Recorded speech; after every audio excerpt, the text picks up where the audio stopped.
5 child psychology facts ఏంటంటే, first one, అసలు మొదటి 3 ఏళ్ళు చదువు కన్నా కూడా ఒక కామ్ అండ్ బాగా కనెక్ట్ అయ్యే పేరెంట్స్ వాళ్ళకి అవసరం. అట్లీస్ట్ ఒక పేరెంట్ కామ్గా వాళ్ళకి బాగా కనెక్ట్ అవ్వడం, దీనివల్ల వాళ్ళు చాలా విషయాలు నేర్చుకుంటారు. అండ్ ఫస్ట్ 3 ఇయర్స్ అంటే వాళ్ళు పుట్టినప్పటి నుంచి టచ్, ఫీల్, తల్లి పాలివ్వడం, ఇవన్నీ కూడా వాళ్ళకి చాలా నేర్పిస్తాయి.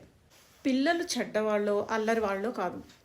పిల్లలకి ఇంకా వాళ్ళ ఎమోషన్స్ని ఎలా కంట్రోల్ చేసుకోవాలి, వాళ్ళ ఎమోషన్స్ని మేనేజ్ ఎలా చేయాలి, లేదంటే కోపం వచ్చినప్పుడు అది ఎంతవరకు చూపించవచ్చు, ఎంతవరకు చూపించకూడదు, ఎక్కడ చూపించాలి, ఎక్కడ చూపించకూడదు, పెద్దవాళ్ళ మనకే తెలియనప్పుడు వాళ్ళకి ఎలా తెలుస్తుంది.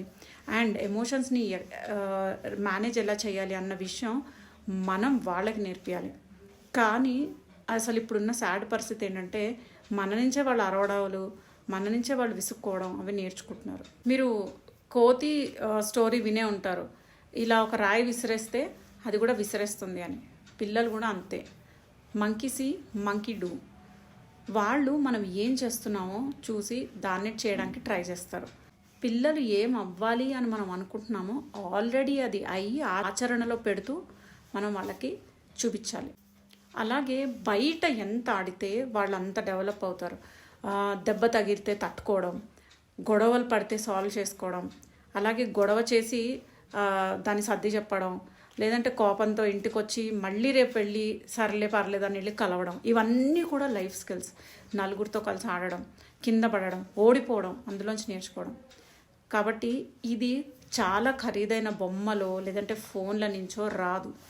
లాస్ట్ ఏంటంటే, పిల్లలు ఏడవడం, గొడవ పెట్టడం, టాంట్రమ్స్ అంటారు కదా, అది చాలా నార్మల్. అది వాళ్ళు పెద్దయ్యే కొద్దీ ఆబ్వియస్గా మీరు ఒక 15-16 ఏళ్ళ వాళ్ళని కింద పడి దొల్లుతుండడం ఎప్పుడైనా చూసుంటారా? లేదు. ఆబ్వియస్గా అది తగ్గిపోతుంది. కానీ మీరేం చేయాలంటే, వాళ్ళు కామ్ అయిన తర్వాత అలా ఎందుకు చేసావు, ఈసారి ఇలా చేస్తే చూడు, నీకు కోపం వస్తే ముందే నాకు చెప్పు, లేదంటే ఇలా ఎందుకు అనిపించింది, వాళ్ళు కామ్ అయ్యాక డిస్కస్ చేయండి. వాళ్ళని ఆ టాంట్రమ్ని తగ్గించుకోవడం నేర్పించండి, కంట్రోల్ చేసుకోవడం. I hope this video helps. ఇంకొన్ని ఇలాంటి ఉపయోగకర వీడియోల కోసం నా ఛానల్ని ఫాలో అవ్వండి.